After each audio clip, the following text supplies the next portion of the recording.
Sometimes we come across stories that they really make you think. They sit right at that weird, fascinating intersection of faith, psychology, and, well, the unseen forces that can really shape our lives. And that's exactly what we're getting into today. That quote you just saw? It's chilling, right? I used to look at him with hatred. So let's dive into this. This is the story of one woman's absolutely harrowing battle against something she couldn't even see. A battle that pushed her to the very brink, poisoned her marriage, and made her question her own sanity. And it was all coming from a source she just couldn't comprehend. So, how did this all start? Well, it wasn't some big, dramatic explosion. It was more like a slow burn, a creeping sense of dread that just settled in. It all started so subtly, with her life slowly beginning to feel like it just wasn't her own anymore. I mean, just look at this list. It's relentless.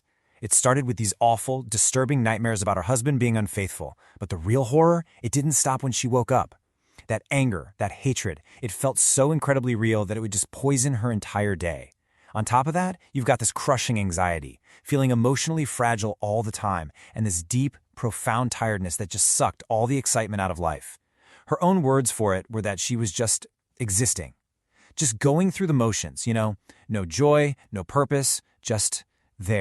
So naturally, as her world is just completely unraveling, she starts this desperate search for answers. But as you can probably guess, her first few attempts to fix this, well, they only made things worse. It just led her deeper and deeper into this spiral of confusion and utter exhaustion. At first, someone told her it was a spiritual affliction. Okay, but what does that mean? She was basically just given these vague instructions to recite specific verses, something called Ruqyah, all on our own. And for 2 long, grueling months, she did it. She dedicated herself to this routine. But imagine how frustrating that is. It's like throwing medicine at an illness you haven't even diagnosed. Thankfully, it was her father who finally stepped in. He saw her struggling and said something really wise. You need a proper diagnosis, not an endless treatment. He saw that what she really needed was clarity, not just blind repetition. And then came the turning point. And it came from something so simple. She was starting to doubt her own mind, her own perception of reality, right? So she decided to record herself while she was doing one of these recitations. And when she played it back, wow, she was completely shocked. She could hear her own voice change. It sounded different, strained, heavy on certain verses. It was totally undeniable. In her words, that recording was live proof that something is not right. So now she has proof, but she still feels completely helpless. What do you do with that proof? So she did what many people do in that situation. She turned to prayer. She made this really heartfelt plea for guidance. And what's wild is that the answer was about to come in a very, very modern way. And I really want to focus on the sincerity of this prayer for a second. Look at what she asked for. She didn't just say, please heal me. She asked for shifa, for healing, but with a condition. Don't let me do anything wrong to get it. Help me in a way that actually brings me closer to you. For her, the how of getting better was just as important as the what. And the answer, it came in maybe the most unexpected way possible in our modern world.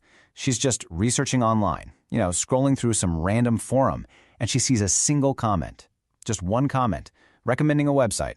And something just clicked. Some gut feeling told her to click that link. And that one simple click, it was about to change everything.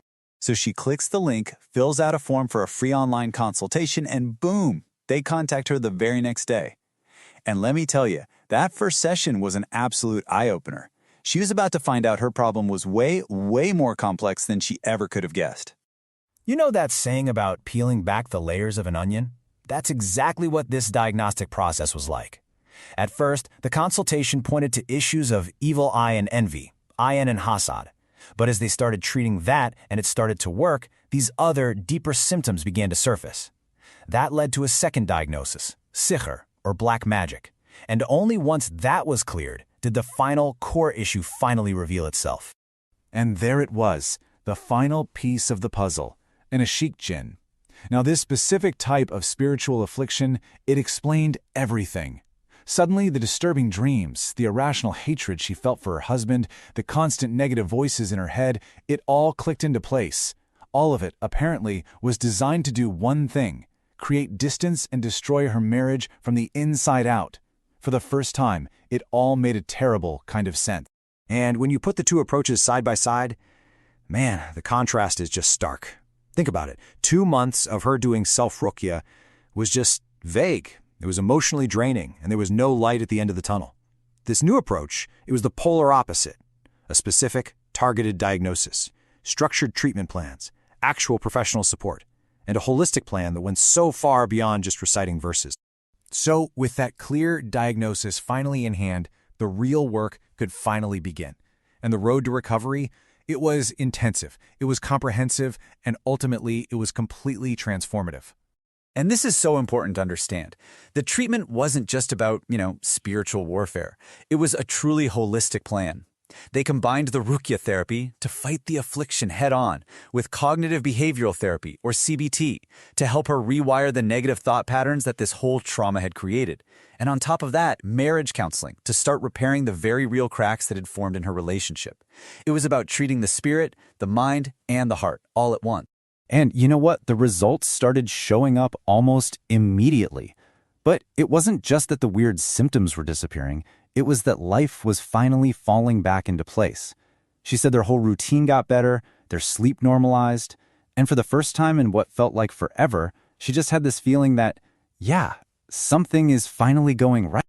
Now get this. This might be the most remarkable part of the whole story.